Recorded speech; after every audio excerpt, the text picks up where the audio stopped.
Hello, I'm Mark, and this is the Fast Track Impact podcast, where we look at how researchers can become more productive and use their work to achieve real-world impacts.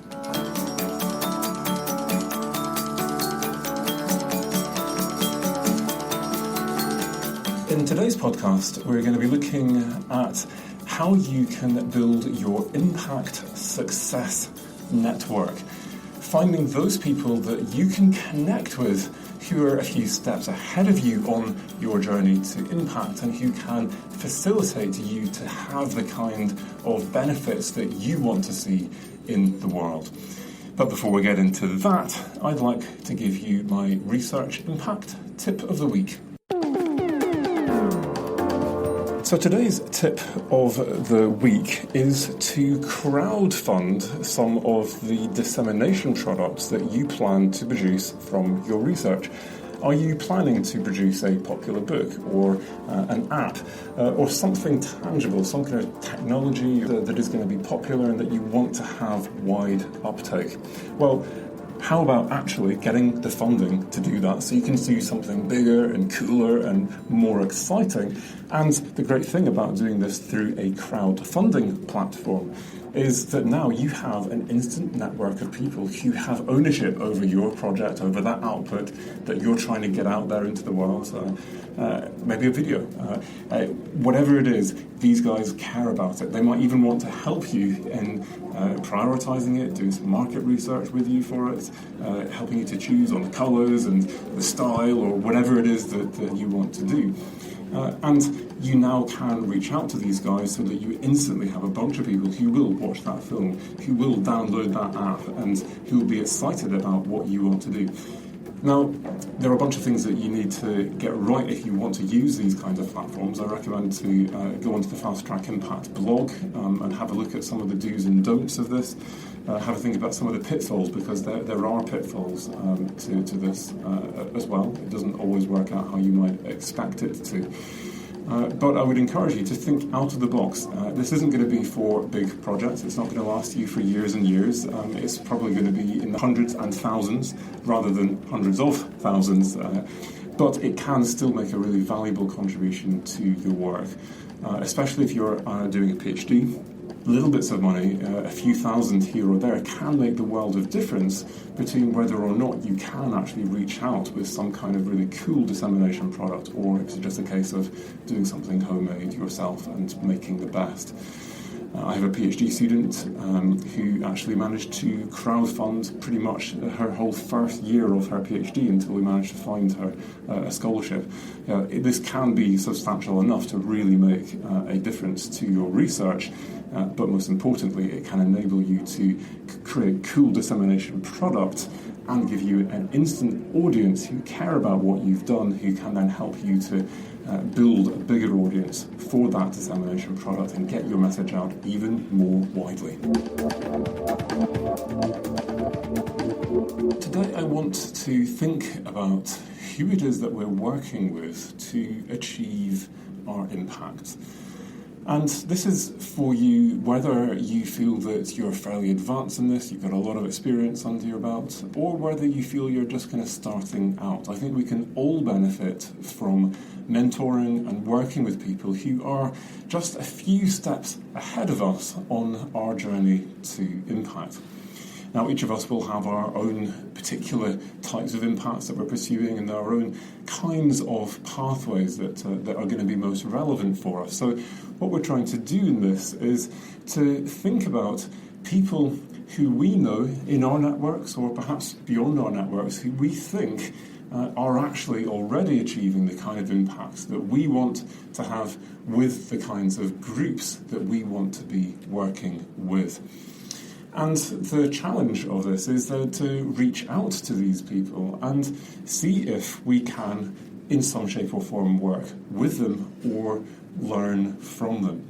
So for most of us, these will be other academics who can empathise with us, who are on a similar journey, similar pressures on their time to us, who are having impacts and who have the kind of connections and networks that we need to be able to have similar kinds of impacts. I'm recording this here today at the University of Leeds, where I'm a visiting professor, and I've just come out of a meeting with Joe Holden, who I've worked with now for a good 15 years. Now, when I first started working with Joe, I was still doing my PhD and doing my first postdoc position. And he was on a project which I ended up managing. And he was just light years ahead of where I was. He was already publishing, he'd got his chair before the age of 40, all the rest of it, and ultimately he was making an enormous impact. He was regularly featuring on the news, working with people in policy, etc. And we all had a good laugh with Joe, and used to call him Superman on the project because he was just beyond what all the rest of us were achieving. And over the years, I've gone to Joe and asked him, how do you do this stuff? And who are these people? And can you connect to me with some of these guys? And today, it was no different. I was asking him, who are the people in this particular sector? Who could I work with? Could we do something together here? And he's like, yeah, I've got the kind of contacts. I know the people you need to talk to. We could do this, we could do that. Great, we've got a plan. Having someone like that I know I can go to, who will have the kind of connections that I need in an area that is related to what I do, but kind of not central to what I do, is an incredibly useful thing. And over the years, people like Joe, and many other mentors that I've been blessed with over the years, have been able to give me the kind of strategic insights that have enabled me to take shortcuts and gain influence in ways that I could never have hoped to have achieved by myself. Equally, you may go beyond academia, and there may be people that you're connected to, or you can become connected to, out there in industry, in policy circles, in the places where you want to have impacts, and that's even more powerful. And so I've worked hard on getting into certain policy circles within particular relevant departments, and really investing time in getting relationships with the highest level people there that are informal and friendly enough that I can go to them and say, well, look, here's the deal. This thing is just not moving. I can't seem to understand who are the people who are making decisions on this particular issue. How do you think I ought to approach this? Informally, who are the personalities? Who are the people? Who should I go and talk to? What should I say? How should I behave? What kind of things ought I to do? And again, incredibly valuable advice coming from someone within that community who can enable me to go to the right person at the right time in the right way to have the kind of influence I want to make the kind of impacts from my research that I think will make a difference, and of course which then help that member of the policy community. I think that many of us feel a bit reticent about approaching people like this. Usually these are people who are further advanced in their career to us, or for whatever other reason they feel somehow kind of unreachable. They're out there, up there, doing this cool, amazing stuff that you wish one day you could do, but yeah, they're just a bit untouchable. And I think something that will surprise you is that in pretty much every time, no matter how junior I have been in my career, when I have reached out to people who are way beyond me in the things that I want to achieve, and I've gone there with humility and expressed a desire to learn from them, people have responded positively, and they've said, yeah, that's great, I'll co-author that paper with you, and I'll help you write that policy brief, and yeah, that's fine, you can come and shadow me, and you can join in this and do that, and it's incredible the doors that open when you simply get up the guts to ask.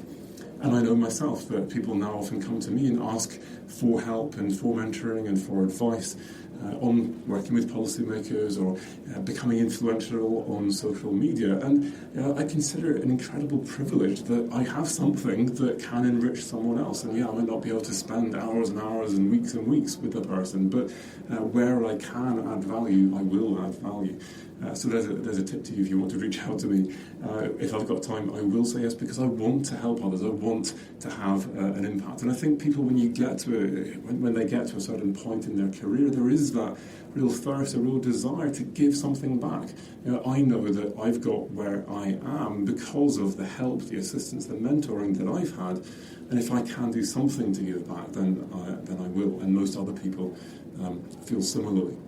And so I think let's try not to be too shy about this. We can approach people in humility. We don't need to force ourselves on people, and people can say no, and that's fine. But let's go out there and see who is ahead of us, who might be able to help us reach the goals that we have.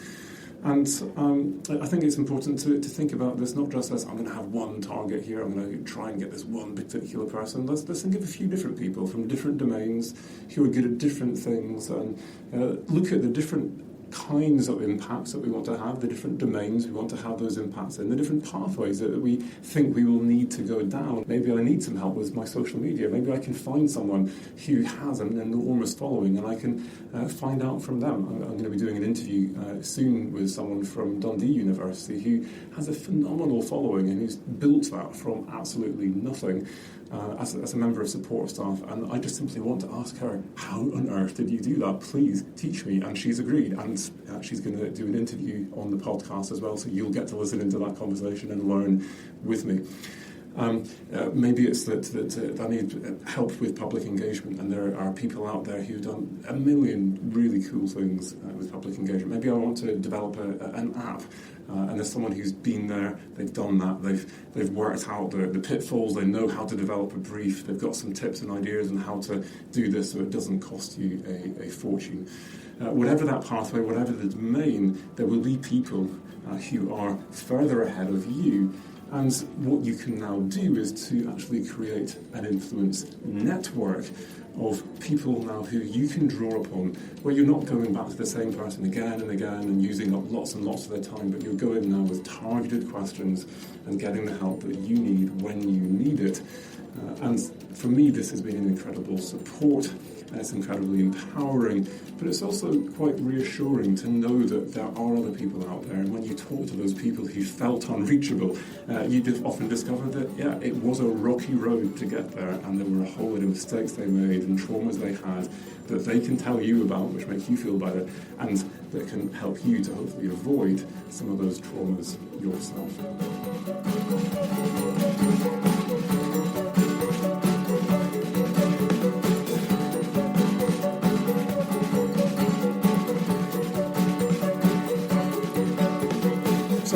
To try and break down what we're talking about each week into some practical steps. And this week, clearly, I'm going to ask you to go out there and create your own influence network. Who are the people out there who are a step ahead of you? Looking in your academic networks, but also, if you can, looking beyond your academic networks, people who can connect you with the right people at the right time in the right way to enable you to have the impact that you want to have. So I'm going to ask you to make a list of 5 people who you think are ahead of you in achieving impact or working with the end users of your research. And I'm going to ask you then to make a list of 5 stakeholders as well, if you can. It's always a bit harder, who are likely to be particularly influential in enabling you to complete your research successfully and make the impact that you want to have. And what I appeal to you to do right now as you're listening to this is to make a commitment to yourself to reach out to at least one person from at least one of those lists this week before we talk again next week. Prioritize who you think is going to be able to help you the most, and now go out there and reach out. And you will be surprised at the likelihood that people actually come back to you and say, yes, I would love to help.